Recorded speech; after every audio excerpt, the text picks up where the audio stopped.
해나갑니다. 4장부터 느헤미야를 비롯해서 유다 백성들이 성벽을 건축하는데 주변에 방해들이 많았습니다.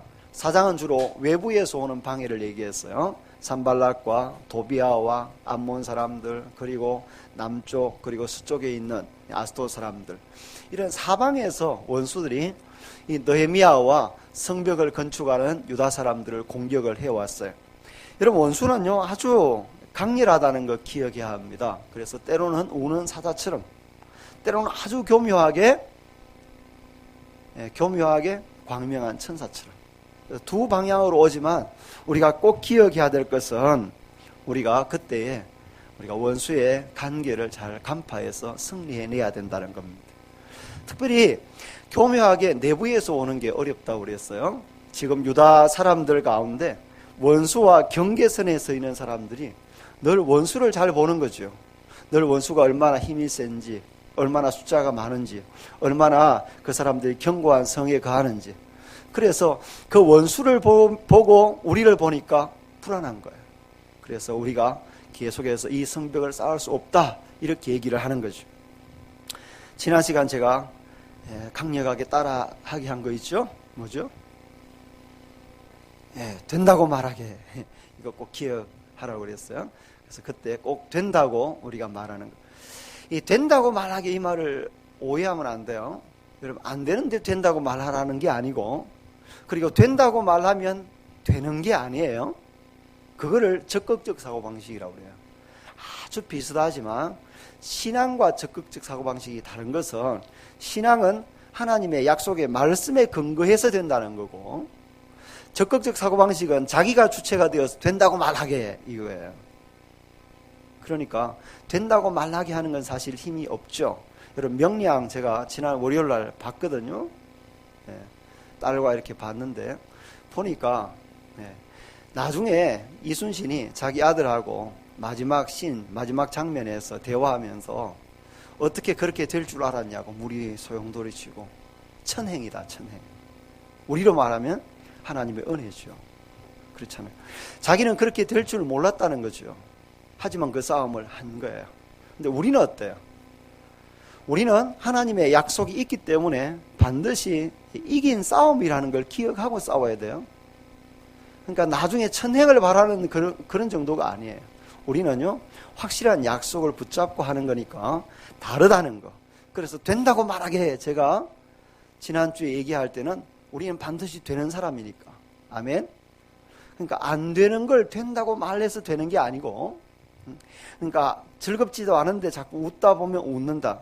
말이 될 수도 있지만 그게 아니고요. 원래 우리는 비참한 사람이었는데 하나님의 은혜로 구원받은 사람이니까 감사하고 기쁘잖아요. 그래서 힘들지만 웃고 감사할 때 웃어지는 거고 감사해지는 거지. 내가 주체가 아니에요. 아주 비슷한데 요거는 달라요.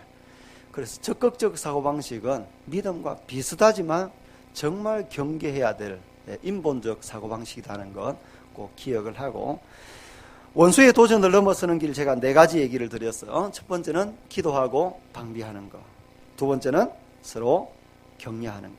우리는 꼭 서로 격려해야 돼요. 세 번째, 협력하고 분담해야 돼요. 성의 공사가 너무 크기 때문에 혼자 할 수 없어요.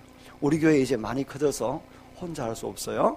다른 사람을 인정해야 돼요. 네 번째, 철저하게 헌신했어요. 이 헌신에는 느헤미야도 빠지지 아니하고 자기가 솔선수범해서 헌신을 했더랬습니다. 이 이야기는 다음 시간에 느헤미야가 얼마나 헌신했는지를 소개를 계속 이어서 하도록 하겠습니다. 4장이 외부로부터 공격이었다면 5장은 내부의 공격을 우리에게 소개를 하고 있습니다. 자, 첫 번째는 문제가 뭐였냐? 두 번째는 문제를 어떻게 느헤미야가 해결해 가고 있느냐를 살펴보려고 그래요. 문제를 한번 봅시다. 1절에 보면 그때에 백성들이 그들의 아내와 함께 크게 부러지죠. 그들의 형제인 유다 사람들을 원망하는데 그랬어요. 백성들이 성벽을 재건하다가 너무너무 힘드니까 느헤미야 앞에 와서 자기 아낙네들, 자기 아내들, 자식들 데리고 와서 막 원망하고 불평하는 거예요. 불평하는 거예요. 왜 그럴까 보니까, 여러분, 성벽 재건 이런 일들 국가적인 큰 사업들에 우리가 동원되면 힘들잖아요. 예를 들면 우리나라가 조선 말에 경복궁 중건할 때 얼마나 힘들었어요. 우리가 국사 시간에 배웠잖아요. 원납전 이런 거 막 돈 찍어내고, 사실 그래서 돈이 그냥 아주 그냥 값어치가 없게 되어버리는, 그리고 거기에 노동에 동원되니까 백성들의 삶이 힘들잖아요. 거기에다 꼭 따라오는 게 뭐냐 하면, 꼭 그럴 때는 풍년이 드는 게 아니라, 참 희한한 조합이에요. 꼭 그럴 때는 흉년이 들어요. 오늘 3절 하반절에도 보면 이 흉년에 이렇게 말합니다. 자, 백성들은 성벽 재건, 예루살렘 성벽 재건에 힘들어요. 부역에. 근데 거기에 흉년이 들어서 삶도 너무너무 힘들어요. 근데 백성들이 더 힘들게 만드는 일이 있었어요. 2절, 3절, 4절에 보면 반복되는 구문이 뭐냐면, 어떤 사람이 말하기를, 어떤 사람이 말하기를, 어떤 사람이 말하기를, 앞에 그렇게 돼 있어요. 자, 백성들의 말이 뭔지를 한번 들어봅시다. 와서 도무지 뭐라고 얘기하는지. 2절을 보면 어떤 사람은 말하기를 우리와 우리 자녀가 많으니 양식을 얻어먹고 살아야 하겠다. 우리가 너무 지금 먹을 게 없어서 이제 얻어먹고 살아야 되겠다라고 얘기를 합니다. 근데 제가 아까 흉년이라고 그랬어요. 흉년이니까 얻어먹고 살기도 어렵다는 거죠. 얻어먹고 살기가 어려우니까 그 다음 방법이 뭐죠? 여러분 지금 예를 들어 집에 살고 있어요. 지금 월급이 들어오는 거에 비해서 나가야 될 소비가 많아요. 돈이 점점 더 작고 빚이 지면 그 다음 하는 일이 뭐죠? 집 잡히는 거예요. 집을 담보로 돈을 빌리는 거 아니에요. 담보로 돈을 빌리는데 우리나라도 지금 가계 대출이 지금 극도로 높아 있습니다. 사실은 엄청난 우리나라 전체가 붕괴될 사실은 여러 가지 조짐들이 나타나고 있는 거죠. 주택에 대한 불안 요소, 그리고 가계 대출이 너무 높은 거, 이런 위험 요소가 있어요. 지금 백성들이 밭과 포도원, 집을 저당 잡혀요. 3절 보세요. 어떤 사람은 말하기를 우리가 밭과 포도원과 집이라도 저당 잡히고 이 흉년에 곡식을 얻자. 그래서 집 잡히고 지금 돈을 대출내 가지고 곡식을 사는 거예요. 근데 이렇게 먹고 살기도 힘든데 꼬박꼬박 다가오는 거는 뭐예요? 관리비, 이자, 이런 거는 얼마나 잘 다가오는지. 여러분도 같이 지금 하고 있지만 저는 제일 앞에서 피부로 느끼니까, 자, 교회가 이제 여기 매입하고, 여러분 매입만 한 게 아니에요. 매입하는데 돈 들어가죠. 공사하는데 돈 들어가죠. 이전하는데 돈 들어가죠. 하나하나 이런 큰 거 설치할 때마다 돈이 들어가죠. 그렇죠? 비품들, 여러분 앉아있는 의자들 이렇게 많이 들어가잖아요. 근데 이전하는 과정에 지금 쉽지 않아요. 근데 여러분이 매일 여기서 생활하잖아요. 오늘도 들어오다 보니까 똥 푸고 있잖아요. 푸고 계시죠? 2시간을 푼대요. 얼마나 많이 우리가 볼일을 받는지. 아침 일찍부터 2시간을 푼대요. 제가 애들 혹시 오면 이렇게 둥그런 줄에 걸리고 넘어지고 다칠까봐 물어봐서 좀 빨리 끝내주시라고 제가 부탁을 드렸는데, 2시간 정도 끝난다고 하니까 우리 예배 마칠 때쯤 아마 끝날 것 같다, 이런 생각이 들어요. 여러분, 얼마나 관리비가 꼬박꼬박 나온 줄 아세요? 그래서 매달 셋째 주일 되면 관리비가 101호, 102호, 요게 지금 예배당 옆방, 그 다음에 112호, 113호, 116호까지, 그리고 701호, 715호, 관리비가 꼬박꼬박 나요. 근데 주중에 관리소 아가씨인지 아주머니인지 몰라도 전화가 왔어요. 관리소에 사무 보시는 분이 전화 왔어요. 목사님, 예, 저예요. 그랬더니만 저는 큰 문제가 있는 줄 알았어요. 그랬더니만 관리비 영수증을 2장으로 통폐합하면 얼마나 어떻겠냐고 그래요. 아, 너무 좋다고.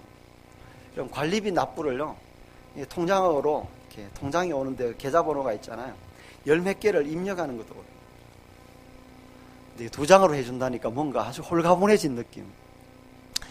여러분, 이자, 관리비 이런 거 얼마나 꼬박꼬박 정확하게 다가오는지 몰라요. 그리고 이건 늦추어지면 여지가 없어요. 독촉이 날아오는 것을 볼 수가 있습니다. 여러분, 문제는 여기서 끝나지 않아요. 자, 이걸 통해서 4절에 보면 어떤 사람은 말하기를 우리는 밭과 포도원으로 돈을 빚내어서 왕에게 세금 내. 자, 이제 세금 낼 돈이 부족하니까 빚내어 세금을 내요. 집을 가지고 있다가 집을 담보로 돈 빌렸어요. 이제는 집도 넘어갔어요. 이제 밭도 넘어갔어요. 넘어갔는데 그 다음에 남은 게 뭐냐 하면 이자는 계속 늘어나서 점점 더 늘어나는 거죠. 그래서 5절에 보면 우리 육체도 우리 형제의 육체와 같고 우리 자녀도 그들의 자녀와 같거늘. 자, 지금 부자의 자녀나 가난한 우리의 자녀나 자녀 똑같고 부자나 나나 사람 똑같고, 그런데 누구는 인삼뿌리 먹고 누구는 무뿌리 먹는 거예요. 무뿌리도 맛있어요. 먹는 거죠. 근데 어떤 문제가 있냐면 이제 우리 자녀를 종으로 파는도다. 이자를 못 갚으니까 어떻게 돼요? 그 사람들이 그러면 자녀라도 내놔. 근데 자녀가 지금 끌려가는 거죠. 자녀를 첩으로 보내는 거죠. 어쩔 수 없어서 저승사자 같은 김부잣집에 종으로 딸이 팔려가요. 그게 종이면서 원문에 보면 첩으로도 번역이 돼요. 예. 종이면서 우리 사고방식이 잘 알 수 있죠. 조선시대에 보면 그렇잖아요.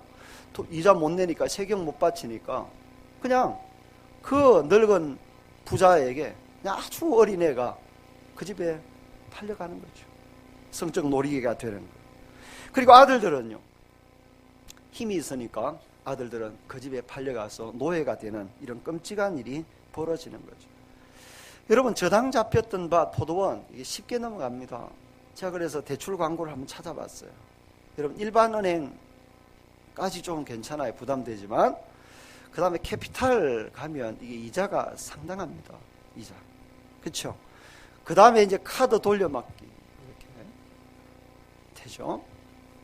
네, 대출 광고를 보니까 누구나 무상담 100만 원 대출, 누구나의 밑줄을 쫙, 여러분 누구나 한순간에 갈 수 있다의 밑줄을 쫙 꺼야 돼요. 네, 알려드리는 거예요. 한 통화로 단박 대출, 한 방에 단방 날아갈 수 있으니까 조심해야 돼요. 또 여자분들, 여자의 마음 너무 잘하는 미저사랑, 네. 여자의 마음 너무 잘하니까 여자들이요 조심해야 돼요. 네. 결코 그냥 주는 게 없어요.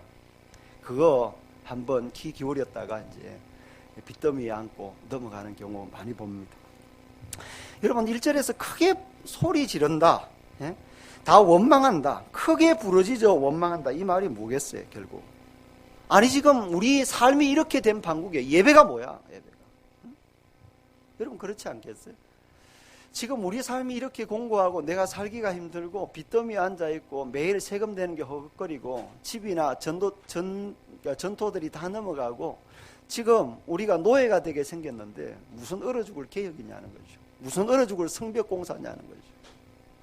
아니, 지금 우리가 똑같은 마음 가지고 성벽공사하고 있는 줄 알았는데 어떤 놈은 지금 부자로 편안하게 하고 있고 우리는 그 부역에 동원돼서 일하다 보니까 먹고 살기가 힘들어진 이런 문제가 내부에서 발생한 거죠. 여러분, 돈이라는 놈은 참 요상해요. 그래서 돈은 우리의 영혼까지 관계가 되어 있어요. 그래서 마태복음에 보면 예수님은 너희가 두 주인을 섬길 수 없다 이렇게 말해요. 거기에 두 주인이 하나는 하나님이고 하나는 돈이에요. 그 정도로 이 돈, 만몬이라는 신은 이 탐욕, 탐심이라는 것은 우상숭배가 우리를 힘들게 하는 거예요. 디모데전서 6장 10절 한번 볼까요? 같이 읽습니다. 돈을 사랑하며 일만하게 뿌리가 되나니 이것을 탐내는 자들은 미혹을 받아 믿음에서 떠나 많은 근심으로서 자기를 찔렀도다. 자, 돈을 사랑하며 일만하게 뿌리가 돼요. 여러분, 돈을 막 갖다 뿌리고 김포의 어떤 목사처럼 돈을 막 창문에 올라가서 뿌리고 이러지 마세요. 잡혀가요. 범죄예요, 범죄. 돈이라는 건 중요해요. 돈은 참 가치가 있어요. 하지만 우리가 돈을 사랑할 때 문제가 생기는 거죠. 우리는 주님을 더욱더 사랑해야 되지 돈을 더 사랑해서는 안 된다는 거죠. 돈으로부터 우리의 영혼을 지키고 우리가 자유하려고 하면 어떻게 해야 될까? 디모데전서 6장 17절 읽습니다. 내가 이 세대에서 부한 자들을 명하여 마음을 높이지 말고 정함이 없는 재물에 소망을 두지 말고 오직 우리에게 모든 것을 후히 주사 누리게 하신 하나님께 두며 선을 행하고 선한 사업을 많이 하고 나누어 주기를 좋아하며 너그러운 자가 되게 하라. 이것이 장래에 자기를 위하여 좋은 틀을 쌓아 참된 생명을 취하는 것이니라. 예, 선을 행하고 선한 사업을 많이 하고 나누어 주기를 좋아하며 너그러운 자가 되는 것, 이게 돈에서 우리가 자유하게 되는 비결이에요. 히브리서 13장 5절 읽습니다. 돈을 사랑하지 말고 있는 바를 족한 줄로 알라. 그가 친히 말씀하시기를 내가 결코 너희를 버리지 아니하고 너희를 떠나지 아니하리라 하셨느니라. 내가 너희를 결코 버리지 아니하고 떠나지 않겠다고 주님이 약속하셨어요. 그러니까 여러분 안 굶어 죽어요. 이 게으를 하는 말 아니에요. 삶을 내팽개치라는 말이 아니에요. 내게 주어진 삶을 하나님 앞에서 신실하게 살면 하나님 우리의 삶을 책임지신다는 믿음을 가지고 돈을 쫓는 게 아니라 주님을 따라가는 삶, 그게 필요해요. 물론 힘들어요. 하나님께서 가난한 자들에 대해서 관심을 많이 기울이고 있습니다. 그래서 구약의 율법의 제도에 보면 이스라엘은요 항상 7년째가 되면 안식년이 있어요. 안식년. 그래서 6년 동안 어려웠다가도 7년째가 되면 땅도 쉬어야 돼요. 우리나라는 보면요 땅도요 1년에 2번 해먹잖아요. 2모작, 어떨 때는 3모작. 그게 장기적으로 갈수록 결코 좋은 게 아닌 것을 성경이 얘기합니다. 땅도 휴식이 필요한 거죠. 열심히 땅이 지력을 내어서 아주 산물을 아름답게 할 때도 있지만 때로는 쉬게 하기도 해서 지력을 보호해야 되는 것처럼 마찬가지예요. 그리고 50년째가 되면 희년이라는 제도가 있습니다. 그때는 모든 재물을 원상태로 돌려보내야 되는 거예요. 근데 이스라엘 역사에 있어서 희년이 제대로 지켜진 적은 없는 거예요. 그 정도로 백성들이 탐심이 가득하다는 거 기억을 해야 돼요. 토마스 머튼이라는 사람이 이런 말을 했습니다. 자신에게 미치는 영향에만 비추어, 조금 쉽게 말하면 자기 생각만 해서, 자기에게 오는 여러 가지 피해, 자기 생각만 해서 사람들과 사건들과 상황들을 생각하는 것은 지옥의 입구에서 사는 것과 같다. 사람이요 자기 생각만 해서 자기 중심으로 다른 사람, 다른 환경을 돌리는 것은 지옥의 입구에 사는 것 같다 그랬어요. 여러분 남을 배려하고 돕고 함께 가는 그런 삶이 우리에게 필요합니다. 두 번째 문제의 해결을 어떻게 하고 있느냐, 크게 보면요 첫 번째는 타인을 지금 꾸짖어서 바르게 하는 거예요. 그게 오늘 13절까지고 14절부터 다음 시간에 살펴볼 것은 이 느헤미야가 스스로 자기의 삶으로 본을 보이는 이야기가 다음 시간에 나오는 거예요. 그래서 오늘 다른 사람에 대해서 어떻게 하고 있느냐, 첫 번째 느헤미야가 분노해요. 6절에 보면 내가 백성의 부르짖음과 이런 말을 듣고 크게 분노하였으나, 여러분 그는 지금 느헤미야는 죽을 판 살판 백성들과 더불어 열심히 성벽 짓는 일을 하고 있습니다.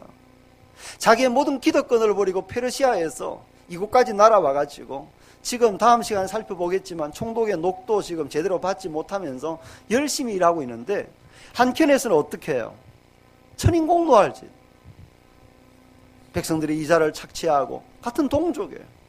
그리고 심지어 그 집의 자녀들까지 노예로 첩으로 끌고 와서 사는 이 비극적인 일이 지금 딴 곳에서가 아니라 여기서 지금 벌어지고 있는 것을 알 수가 있습니다.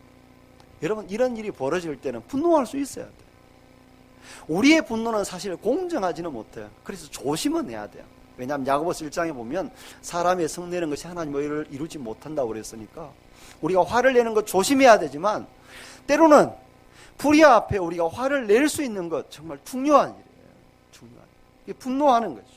두 번째 느헤미야는 이 문제를 신중하게 생각했어요. 7절에 보면 깊이 생각했어요. 6절부터 이어서 보면 크게 분노하였으나 깊이 생각하고. 왜 그럴까? 제가 다시 생각해 보니까 지금 느헤미야가 분노하는 대상이 누구예요? 우리 교회 공동체로부터 한번 생각해 봅시다. 자, 느헤미야가 분노하는 대상이 누굴까요? 자, 우리 교회 초신자일까요? 우리 교회 가난한 자일까요? 그게 아니에요. 중직자일 수 있겠죠. 교회에서 또 돈 많은 사람일 수 있겠죠. 혹시 사회적으로 권력층에 있는 사람이 우리 교회에 온 사람일 수도 있겠죠. 오늘 본문에도 보면 누구냐 하면 귀족들, 민장들, 부자들, 권력자들, 이 사람들은 항상 힘을 가지고 있어요. 돈을 가지고 있어요. 그래서 공동체에서도, 교회 공동체에서도 힘을 좌지우지하려고 하고 있어요. 그런데 그런 사람들 잘못 건드리면 지금 느헤미야가 그 사람하고 관계가 불편할까 봐 생각하는 게 아니에요. 느헤미야는 교회 공동체가 위험할까 봐, 이 성벽 지어 올라가는 공사가 중간까지 올라가는데 스탑될까 봐, 그래서 원수가 좋아할까 봐, 하나님의 교회 공동체, 하나님의 거룩한 영적 공동체를 생각했어. 예수님도 뭐라고 그래요? 가라지 뽑다가 알곡까지 다칠까 두려우니까 그냥 두라는 거잖아요. 그게 못 봐서 두는 게 아니에요. 보고 듣고 알고 있으면서 두는 거예요. 그냥 공동체를 위해서 두는 거죠. 오늘 느헤미야가 그래서 아주 깊이 생각하고 신중하게 생각하고 적극적으로 일하지 아니하고 어떻게 다룰까를 생각해요. 그리고 세 번째, 당사자를 찾아가요. 사람들은요, 두 얼굴을 취하기가 쉬워요. 이 사람에게는 이렇게, 저 사람에게는 저렇게 말하기가 쉬워요. 근데 이 문제를요, 그러면 해결이 안 되고 점점 더 심각해져요. 그래서 어떤 경우에는 도저히 안 되겠다 싶을 때는 직접 찾아가야 돼요. 찾아가서 그 문제를 직설적으로 얘기할 필요가 있습니다. 공동체를 위해서. 그리고 공적 문제는 공적으로 해결을 하는 거죠. 느헤미야는 문제의 원인을 정확하게 지적을 했어요. 여러분 7절부터 11절을 읽어보면 형제라는 단어가 4번이나 나와요. 저는 이번 주 중에도 느헤미야 5장을 40번 읽었어요. 여러분 본문을 자꾸 읽으면서 그 본문이 내게 뭐라고 얘기하는지를 잘 봐야 돼요. 지금 이 궁극적으로 제가 읽어볼 때 5장에 이 내부의 문제는 뭐냐 하면 지체의식이 결여된 거예요. 형제의식이 결여된 거죠. 지 혼자 잘난 거죠. 내가 부자니까. 여러분 부자들은 특별히 뭐 잘못하는 일이 없는데 그게 잘못이에요. 여러분 우리가 오래된 성도들 있죠. 우리가 한 5년 차 된 성도들. 5년 차 된 성도들이 교회 안에서 헌신 많이 했잖아요. 잘못한 게 없어요. 근데 새로운 가족과 비해서는 가만히 있는 게 잘못한 거예요. 이해가 되세요? 내가 새 가족이라고 생각하면 이 사람들 어디에 와야 될지 어디 가야 될지 앉아있는 것도 음식 어디 가서 먹는지도 화장실이 어딘지도 물을 어디 가서 먹어야 되는지 몰라요. 그냥 내버려 두는 게 우리가 잘못하는 거예요. 적극적으로 돌아보고 섬기는 거 돼야 이게 평형이 되는 거란 말이죠. 오늘 지금 느헤미야가 형제에 대한 얘기를 합니다. 우리는 형제다는 거죠. 우리 지체라는 거죠. 한 몸이라는 거죠. 여러분 그게 교회예요. 교회 나 혼자 잘하는 게 아니에요. 그래서 제가 누누이 얘기하지만 교회는 똑똑한 몇 사람을 통해서 일하는 것이 아니라고요. 교회는 교회라고. 이 사실을 잊어버리면 안 돼요. 성도가 뭡니까? 성도는요, 그리스도를 머리로 몸에 붙어있는 지체라고 얘기를 합니다. 8절에 보면 그들에게 이러기를 우리는 이방인의 손에 팔린 우리 형제 유다 사람들을 우리의 힘을 다하여 도로 찾았거늘 너희는 너희 형제를 팔고자 하느냐. 여러분 우리와 너희가 대조돼요. 우리는 누구예요? 느헤미야잖아요. 우리는 있는 거 없는 거 다 긁어가지고 성벽 공사하고 백성들을 보호하려고 하고 도리어 이방 사람에게 팔려갔던 형제들을 우리 돈을 주고 찾아오는데 너희는 도리어 너희 탐욕을 위해서 종을 삼는구나. 너희 얼마나 악한 짓을 하고 있냐. 이렇게 말을 하고 있는 거죠. 지체의식이 결여되어 있다는 거죠. 여러분 백성들을 헌신하는데 부자들이 사욕을 채우고 있어요. 그래서 9절에 보면 느헤미야가 이렇게 도전해요. 내가 또 이러기를 너희의 소용이 좋지 못하도다. 우리의 대적 이방 사람의 비방을 생각하고 우리 하나님을 경외하는 가운데 행할 것이 아니냐. 이게 무슨 얘기예요? 자세히 보세요. 너희 소용이 좋지 못하다. 이 말이 무슨 말이에요? 너희는 남들 보기에 부끄럽지도 않냐 이게. 너희가 하는 짓 생각하면 부끄럽지도 않냐. 우리의 대적 이방 사람들이 도무지 뭐라고 생각하겠냐. 자, 우리가 예수 믿는 사람인데 예수 안 믿는 사람이 우리가 하고 있는 이 꼴을 보면 뭐라고 생각하겠냐는 거죠. 같은 동족끼리 막 종을 노예 삼고 이런 일을 보면서 이방 사람들이 막 경악하지 않겠냐. 오늘 우리 교회에 일어나고 있는 수많은 일들을 볼 때 예수 안 믿는 사람들이 경악하지 않겠느냐 이 얘기를 하고 있는 거죠. 그리고 우리 하나님을 경외하는 가운데 행할 것이 아니냐. 무슨 말이에요? 우리가 선민인데 하나님을 믿는 사람의 삶을 살아야 되지 않겠냐 이 얘기를 지금 하고 있는 거죠. 여러분 하나님은 우리를 이방 가운데 빛과 소금으로 세우셨어요. 마태복음 5장 얘기예요. 그러면서 우리에게 당부하시는 말씀이 뭔지 읽어보겠습니다. 마태복음 5장 16절 읽습니다. 이같이 너희 빛이 사람 앞에 비치게 하여 그들로 너희 착한 행실을 보고 하늘에 계신 너희 아버지께 영광을 돌리게 하라. 하늘에 계신 너희 아버지께 영광을 돌리게 하라고 그랬어요. 근데 지금 이래서 하나님께 영광이 되겠냐라고 얘기하는 거예요. 그리고 문제를 하나씩 해결해 가요. 오늘 두 가지 해결 방안을 제시하는데 하나는 이자 받기를 거치라. 이자 받지 말라는 거죠. 또 하나는 돌려주라 라고 얘기합니다. 10절을 봅니다. 나와 내 형제와 종자들도, 종이에요, 종들도 역시 돈과 양식을 백성에게 구워 주었거니와 우리가 그 이자 받기를 그치자. 지금 느헤미야의 종들도, 느헤미야의, 다시 말하면 느헤미야가 총독이니까 총독 아래 여러 관리들이 있을 거 아니에요. 관리들이 지금 일을 하고 있다 안 하고 있다? 관리들도 하고 있다는 것이요. 근데 다시 생각하면 이게 나쁜 게 아니었어요. 자, 돈 빌려주고, 예를 들어 내가 동현이한테, 아니지, 동현이가 훨씬 더 있어 보이니까, 자, 동현이가 목사님한테 돈 빌려주고 이자를 받는 게 나쁜 거야, 정당한 거야? 정당한 거예요.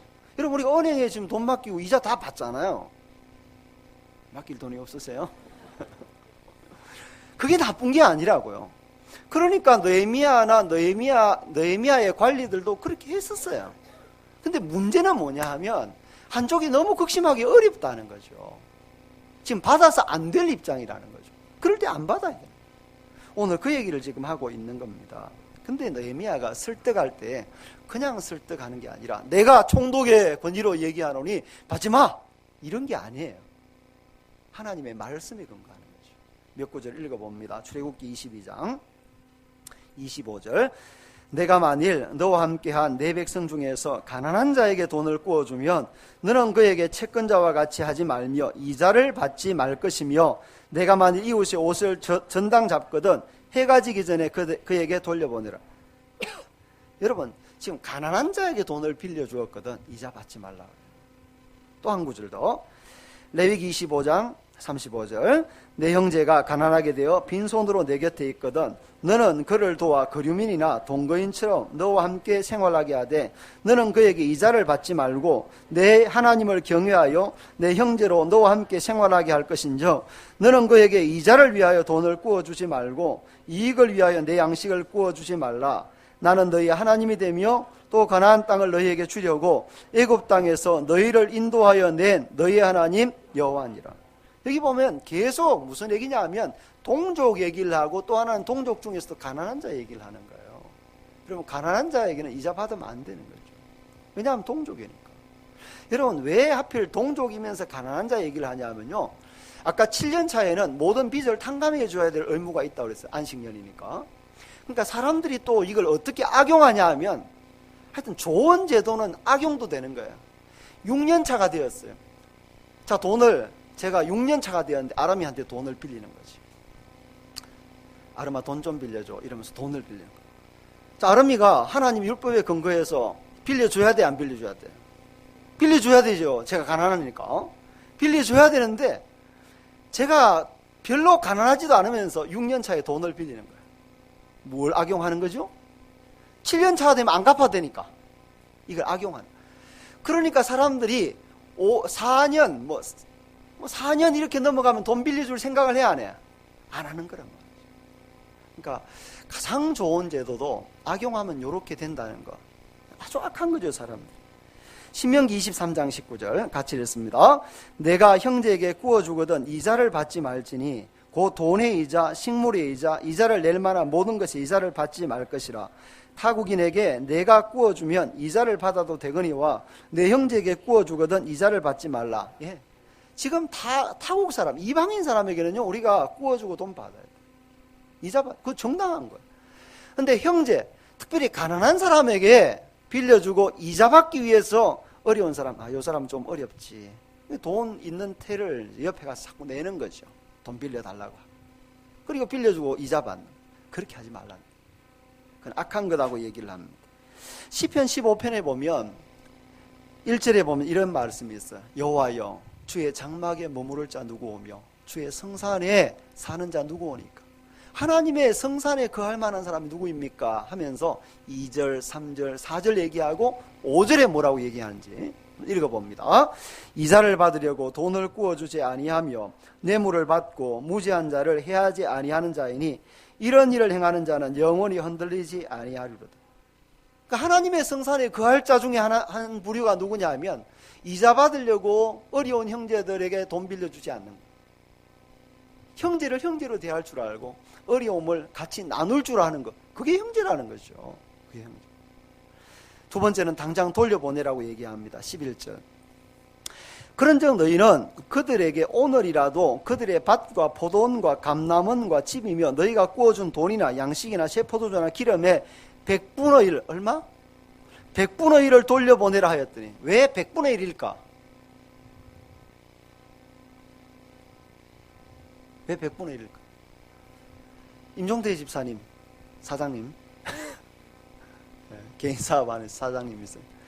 자, 지금 예를 들어 집사님이 저한테 100만 원을 빌려주셨어요. 100만 원을 빌려주세요. 100만 원을 빌려주셨어요. 근데 갑자기 느헤미야가 와가지고 임 집사님에게 100만 원 다 탕감해줘 이러면 문제가 생기는 거란 말이죠. 그렇죠? 여러분, 부자가요, 달리 부자겠어요? 얼마나 힘들게 모은 거겠어요. 근데 갑자기 느헤미야가 총독으로 와서 너 다 탕감해줘 이러면 어떻게 되겠어요? 부자들 절대 가만히 안 있습니다. 부자들이 조직적으로 일어나서 이거 판을 뒤엎어요. 그러면 공동체 전체가 문제가 생겨요. 그래서 모든 제도는 급격한 변화는 항상 위험한 거예요. 그래서 느헤미야가 부자들에게도 너무 무리가 안 되지만 100분의 1이라고 한 것은 제 생각은 그런 것 같아요. 지금 한쪽이 너무 힘들잖아요. 먹을 게 없어가지고. 너무 힘드니까 최소한 사람이 먹고 생존할 정도 우리가 도와야 되지 않겠냐는 거죠. 그런 의미에서 100분의 1을 돌려보내라고 얘기를 하고 있습니다. 여러분, 그렇게 잔인하게 남은 것 하나까지 다 빼앗아가고 그 집 자녀들까지 노예로 삼는 이 잔혹한 시대에 오늘 느헤미야의 마음을 자세히 보세요. 느헤미야의 관심은 눈에 보이는 성벽 쌓는 게 아니었어요. 저는 읽으면 읽을수록 느헤미야가 지금 세우고자 하는 것은 백성들끼리 무너져 있는 이 마음의 벽을 함께 세우는 거죠. 그러니까 눈에 보이는 성벽보다 눈에 보이지 아니하는 하나님의 거룩한 이 영적 공동체, 성도들의 공동체를 어떻게 세울까, 여기에 관심이 있는 거예요. 비슷해 보이지만 다른 거예요. 어떤 사람은 교회 와서도 죽어도 돈이에요, 돈. 아니, 그거는요, 예산이 많을 수도 있고 예산이 적을 수도 있어요. 그거 별로 중요하지 않아요. 여러분, 교회는 성도들이 어떻게 하면 하나 되어서 함께 세워져 나갈까, 이 내면의 관심을 더 많이 기울여야 되는 겁니다. 백성들이 은혜를 받았어요. 자, 느헤미야가 이렇게 말할 때 하나님이 은혜 주셔야 돼요. 이건 느헤미야가 하는 게 아니에요. 자, 느헤미야가 말했는데 백성, 이 부자들, 귀족들이 우리 못하겠다고 빼면 느헤미야들 어떻게 하겠어요? 여러분, 귀족들이 얼마나 힘이 있어요. 모든 군사력, 모든 경제력, 힘들이 다 거기에 집중되어 있는데, 근데 부자들이 은혜를 받아서 순종하겠다고 그래요. 12절. 그들이 말하기를 우리가 당신의 말씀대로 행하여 돌려보내고 그들에게서 아무것도 요구하지 아니하리다 하기로 내가 제사장들을 불러 그들에게 그 말대로 하겠다, 행하겠다고 맹세하게 하고, 자, 그대로 우리가 아무것도 요구하지 않고 돌려보내겠다 말하니까, 요 말하는 거 그냥 두면 안 되니까 어떻게 해요? 제사장들을 불러가지고 공정을 쓰게 해요. 공정을. 느헤미야가 참 지혜롭죠. 그리고 그 다음에는요, 분명한 엄포를 총독으로 놓는 거죠. 내가 옷자락을 떨며 이러기를. 자, 옷자락 떠는 거죠. 옷자락을 탁 틀어버리는 거예요. 이거 언제 썼던 거죠? 예수님이 2명씩 전도훈련 보내요. 전도 보내가지고 전도해요. 근데 주의 종들을 전도자를 영접하지 아니하면 어떻게 해요? 먼지를 떨어버립니다. 발에도 먼지 떨어버리고 옷에 떨어버려요. 또 아무 데 가서 떨지 마세요. 떨어버리면 이게 무슨 말이죠? 하나님이 너희를 이렇게 확 떨어버리겠다, 이런 의미예요. 영적으로 아주 큰 문제죠. 총독이 지금 하나님께서 세우신 권위로 지금 이런 얘기를 하고 있는 것이죠. 여러분, 우리가 마찬가지예요. 지금 빚탕감의 비유를 잘 기억해야 돼요. 하나님 우리에게 1만 달란트 빚진 우리를 용서해 주셨잖아요. 근데 우리는 밤낮 100데나리온 빚진 자 멱살을 붙잡고 죽인다, 살린다, 이렇게 얘기를 하고 있는 것이죠. 느헤미야와 공산주의의 차이가 뭘까요? 여러분, 공산주의, 우리가 늘 빨갛게, 그래서 제가 어릴 적에는 방공 포스터 그리면 다 빨겠어요. 지도도 북한은 빨갛고, 북한 애들은 다 빨갛고, 머리에 꼭 뿔이 나 있고, 우리가 지금 보지만 뿔 난 사람 아무도 없어요. 빨간 사람도 없어요. 그렇죠? 그런 게 아니란 말이죠. 여러분, 공산주의 자체가 나쁜 건 아니에요. 백과사전을 제가 찾아보니까 이렇게 정의가 되어 있어요. 사유재산제 대신에 재산의 공유를 실천함으로 계급 없는 평등 사회를 이룩하려는 사상 및 운동. 근데 이 공산주의의 어원이 뭐냐면 콤무네라는 라틴어예요. 콤무네. 무슨 뜻이냐 하면 사귀다, 나누다 이런 뜻을 가지고 있어요. 사귀다, 나누다. 그러니까 공산주의가 얼마나 괜찮아 보여요. 근데 문제는 뭐냐 하면 그걸 자발적으로 하지 아니하고 어떻게 하는 거예요? 강제로 하겠다. 느헤미야는 비록 총독이었지만 이놈들 거 빼앗아 가지고 이놈에게 주는 홍길동 아니었어요. 그런 걸 얘기하는 거예요. 우리는 그런 데서 쾌감을 느끼고, 그렇죠. 막 아주 의로운 의적 이렇게 있는 것 같지만 의적도 도둑놈이에요. 성경은 그렇게 말하지 아니하고 우리가 은혜 받은 사람이 자발적으로 나누는 거예요. 사도행전 2장에 그렇게 되어 있습니다. 은혜 받은 모든 성도들이 자기의 것을 자기의 것이라 하지 아니하고 하나님의 것이라고 인정하고 하나님의 일을 위해서 기꺼이 나누는 삶. 그래서 우리에게는 우리가 이 땅에 있는 공산주의를 뛰어넘어서 정말 하나님의 사람이기 때문에 자발적으로 나누고 섬기는 그런 삶이 우리에게 있어야 될 것입니다. 은혜 받은 자의 특징이 뭡니까? 은혜 받은 자가 주여 크게 하면 은혜 받은 자입니까? 아니, 은혜 받은 자의 삶이 있어야 되는 거죠. 야고보서 2장 15절부터 17절 한번 읽어봅니다. 만일 형제나 자매가 헐벗고 일용할 양식이 없는데 너희 중에 누구든지 그에게 이르되 평안히 가라, 덥게 하라, 배부르게 하라 하며 그 몸에 쓸 것을 주지 아니하면 무슨 유익이 있으리요? 이와 같이 행함이 없는 믿음은 그 자체가 죽은 것입니다. 밤낮 교회 와서 예배드리고 주여 주여 하고, 그런데 여러분, 가난한 내 형제 자매 한 명 돌아보지 못하고 밤낮 그 연약하고 힘든 가난한 형제 자매들을 통해서 내가 어떻게 하면 이자 받아 먹고 부자가 될까, 이렇게 생각하면 그 나쁜 거라는 거죠. 여러분, 공동체를 무너뜨립니다. 오늘 느헤미야는 공동체 내부의 문제를 다루면서 눈에 보이는 성벽 넘어서 안 보이는 성벽을 쌓아가고 있는 것입니다. 말씀을 결론을 맺습니다. 원수는 항상 모든 수단을 다 동원해서 이 하나님의 거룩한 공동체를 어떻게 깨트릴까. 여러분, 사단의 목표는 하나예요. 다양하게 오는 것 같지만 결국은 교회를 어떻게 깨트릴까, 여기에 있습니다. 그러니까 교회를 구성하고 있는 우리가 이 시대에 다가오는 영적 위기들을 정말로 다르게 생각해야 돼요. 교회에 일어나는 이 아픈 얘기들을 쉽게 가슴앓이 하지 아니하고 쉽게 바깥에 얘기하지 말고 교회가 뭔지를 좀 생각해야 돼. 교회. 이 교회를 얼마나 귀하게 생각해 왔는지를 생각해. 교회를 어떻게 세울까를 생각해야지. 마치 남 얘기처럼 쉽게 하고 나는 거기에 아무런 책임을 지지 아니하는 그런 사람 되지 않기를 원합니다. 울며 우리가 땀 흘리며 주의 거룩한 교회 공동체를 어떻게 세울까를 고민해도 지금 세우기가 힘든 시대예요. 한쪽은 부유롭게 살고 한쪽은 먹을 양식이 부족하여서 있는 거 다 저당 잡히고 돈 빌려 양식을 사고 빌린 돈에 이자 갚지 못해서 이자가 눈덩이처럼 불어나서 자기의 자녀까지 종으로 팔아먹고 있는 이 시대. 이 끔찍한 비극이 지금 이방사회에 일어난 게 아니라 하나님의 선민 이스라엘 공동체에서 일어나고 있는 거죠. 느헤미야가 이에 대해서 분노했어요. 여러분, 이럴 때 분노할 수 있어야 돼요. 그리고 깊이 신중하게 생각해요. 여러분, 너무 쉽게 입 벌려서 얘기하지 말고 신중하게 또 신중하게. 교회 다칠까 봐 조심해야 돼요. 당사자를 찾아가서 문제 해결을 시도하고 문제의 원인을 정확하게 파악해서 지체의식이 결여되어 있는 거죠. 너희는 교회 아니다. 교회 아니다. 그게 교회냐. 그리고 문제를 지혜롭게 해결하는데 이자 받기를 거치라. 여러분, 형제끼리 마땅하지 않다는 거죠. 율법이 원하지 않는 거다 라고 얘기하고 100분의 1을 돌려보내서 최소한의 연약한 자 배려하고 공동체를 세우는 모습을 볼 수 있습니다. 사단은 오늘도 우리 교회를 향해 도전합니다. 가장 거룩한 공동체를 파괴하기 위해서 우리 속에 탐심을 일으켜요. 탐심. 이 탐심이 무서워요. 탐심은 우상 숭배니까. 돈이 주인이 되어가지고 이 돈을 통해서 연약한 자를 힘들게 하는 그런 일이 없었으면 좋겠어요.